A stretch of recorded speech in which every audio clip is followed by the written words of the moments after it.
Alright guys, as you can see, the 718 is in the shop, and no, it is not broke.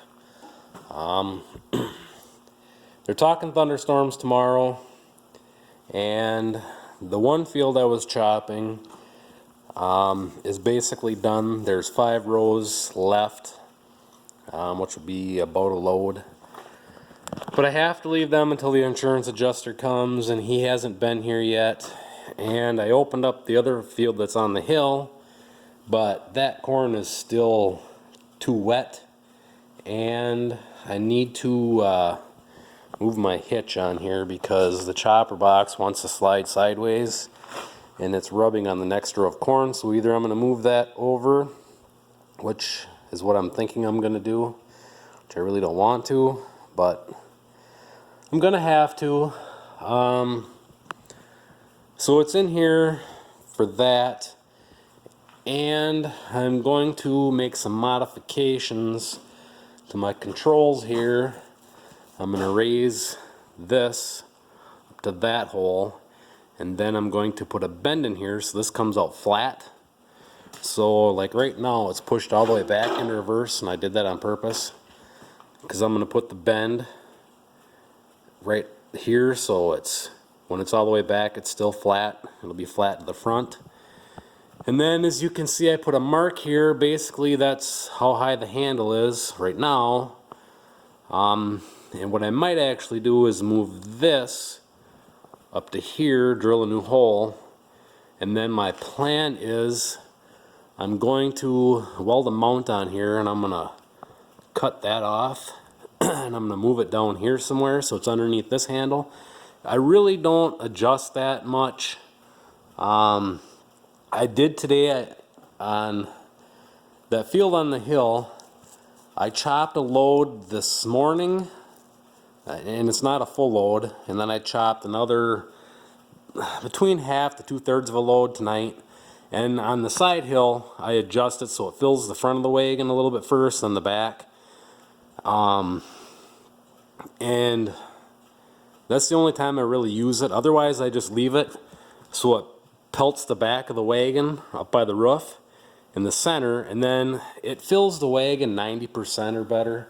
You know, if I could turn the handle, I could fill the wagons completely full, but I don't worry about filling the wagons completely full because all my tires are dry rotted and cracked, so I don't worry about getting them completely full. But the other thing I'm looking at doing is getting rid of this rod and putting a hydraulic cylinder there. The spout isn't froze, but you can't turn the handle from the seat. I have a heck of a time turning the handle when I'm on the ground, so I'm thinking I'm going to get rid of that rod. Like I say, I move him down here, and then I'm going to get another, I have plastic insulators. I'm going to mount it down here so when you turn the spout, it doesn't really adjust the hood at all. So that's kind of the plan. And the other thing, the other option for this other field is my 717 with a 2-row head. I could use him and then just use the outside row, because then that will move my chopper box over, and that chopper works. It's just the shear bar is set back as far as it goes, and if you sharpen the knives again, the gap is just going to get bigger between the knives and the shear bar. So I could use him, you know, but I've got some other options. Being it's going to rain tomorrow, I'm going to go and test drive a couple tractors, and I got to stop and look at 2 different choppers. I found a 770 that supposedly has a 2-row narrow head on it. But in the pictures it looks like it's the same width as the head that I have. So I'm going to run and look at it. He said just under $1,000 for it. So I'm going to go look at it. I don't know much about the 770s. I was always told they're kind of a turd, that they don't have a very good capacity, but if you measure the throat on them, It's the same as this, if not a little bit wider. So I'm gonna go look at that. If I can talk him down and it does have a narrow head, I'm probably gonna bring it home. Basically just for the 2-row head. Right now, the 1-row head is fine, especially in the corn that I'm in right now. This morning I sharpened the knives on here and advanced or set my shear bar, and guess what? Now it's to the end. I could just get the knives to tick just a little bit. So it's to the end of the adjustment. So before I sharpen the knives again, I'm going to have to advance the knives forward. And in order to do that, I almost got to take the head off of here. As you can see, this come along was on it when I bought it. And I basically just set the head at the height that I want and I run it that way. I have it so when I go through the waterway, the head just rubs on the ground and I run it there. I never have to raise it up and down. I don't have, my fields are pretty smooth, so it's not an issue. But in order to work on there, it'd be a lot easier if the head is off to set the knives or whatever. And I'm not going to do it right now because, like I say, it's set good. And after sharpening the knives this morning, I was running B2 and B3 today with the 64. Obviously this morning I chopped the first 2 loads of the 40/20, and that's because last night I unhooked the 64 from this to unload the last 2 wagons, because with him I can pull the boxes over the pile. The 40/20 will not pull the boxes over the pile, it just spins out. And I like the 64 for packing. That front wheel assist is nice, and not really even the front wheel assist, just the front 4-wheel drive tires do better than the front tires in the 40/20. So this morning I just put the 40/20 on here to sharpen the knives, and we'll go out and run 2 loads with them, and then unhook and then use him to unload the first boxes. And by that time it was lunchtime, so I ran downtown, and then when I got back I put the 64 on and chopped the rest today. The 6400 has plenty of power.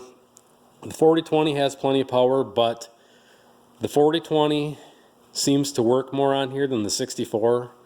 That little 4-cylinder turbo in there, it's an amazing engine compared to the old 404s and the 40/20s. Put the 40/20 on here and he'd run about 30 degrees warmer than normal, which is expected being it's got a turbo on it. And yes, it does have an M&W fan on it that moves more air. But the biggest problem with the 40/20 compared to the 64 is the 40/20 doesn't have enough weight and enough traction. The 64 will walk circles around that 40/20 for traction. And it's a lot more comfortable to drive, and it's a lot quieter in the cab, even if you have the back window open, because you're not listening to the exhaust. But before next year I do want to get a bigger tractor for the chopper, because I am planning on chopping all my winter rye in the spring and then piling it and covering it.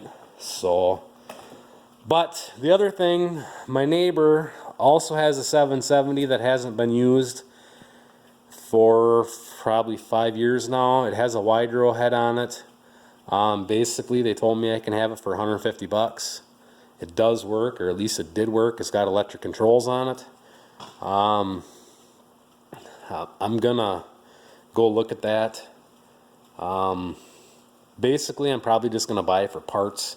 If I do buy this other 770, who knows, maybe I'll set one of them up for doing the winter rye in the spring, and then if I can get a two row corn head for this, I'm gonna keep this one for doing corn. I like this chopper because it's simple. Take that head off here, everything is easy to get to and work on. It's a lot easier than a Deere. And I know nothing about Gale. Gale, there's a lot of Gales for sale, but it just worries me because Gale's really not in business anymore. People tell me you can still get parts for them, but like this, I can call New Holland, I can still get all the parts for this. Supposedly they just quit making these about 10 years ago. So that's kind of why I stick with New Holland. Deere are nice too. The only thing with the Deere is I've heard they get expensive when they break down, And the other thing is that electric over hydraulic is nice when it works, but I don't like having my hydraulics run all the time if I don't have to. And I just like these, they're simple. A Deere, my 3950 would go twice the speed this one would, but then again, I also had a 4440 on it that was dynoed at 160 horse of the PTO. So I don't know, it's hard to compare. These are cheap. You know, I bought this chopper for 175 bucks with the corn head, and then that sheet of steel I put on there was, you know, 20 bucks or whatever. And then it's just my time that I have into it. So so I don't know. There might be two 770 showing up here. I don't know much about them. I know they've got the same goofy sharpener as this one. I wish this had the square stone, like the later ones do, but it doesn't. It's got the rotary stone, which whatever, at least it works. But if any of you guys know anything about the 770s, let me know. I mean, they're cheap enough. Basically, the one that I'm going to look at with the corn head, I figure the corn head's worth dang near what he's asking. It is old style head like this, but supposedly it's a 2-row narrow. And if it's not, then I'm probably not going to buy it, because I'm not paying $1,000 for another 2-row wide head on a chopper that they say aren't very good. But if anybody else, if any of you guys know anything about 770s, the good, the bad, the ugly, let me know, because I am going to look at a couple. Basically, I'd be chopping winter rye. That'd be in 12-foot windrows, and I could always cut the hay, you know, or cut when I'm cutting, not take a full width with the swather. Let me know what you guys think on that. Otherwise, back to the corn heads or whatever, I don't know what it would take. Somebody mentioned trying to narrow one up, that they did on a John Deere, and you know, it's hard to look at this corn head and think about it, but I just wonder how hard that would be if I took that wide row that I have down there and tried narrowing it up. You know, I don't know, there's a lot of steel there to cut and re-weld, but I don't know, just thinking. I like these old heads better than newer ones though. I mean, I tightened these chains up this morning. They're, you know, adjuster bolts are right there, easy to get to. The top chain, the bolts are right there, pretty easy to get to. And I think on here you could change all these gathering chains for the price of one gathering chain on an 824 head. And I have never heard anything good about an 822, so I'd never buy one of them. But anyways, that's what's going on tonight. I just figured I'd make a video. I have not got any video of the silage pile yet. Once I get back to chopping again, I'll make some video of that, because once I chop again, I want to get some other shots of different spots and whatever, and try and make nicer videos like a lot of you guys do. But once I get going making videos, just grab the phone quick and make a video and go. It's hard once I get going to think about making a video. But anyways, that's what I got going on. So that's where we're sitting right now. So thanks for watching.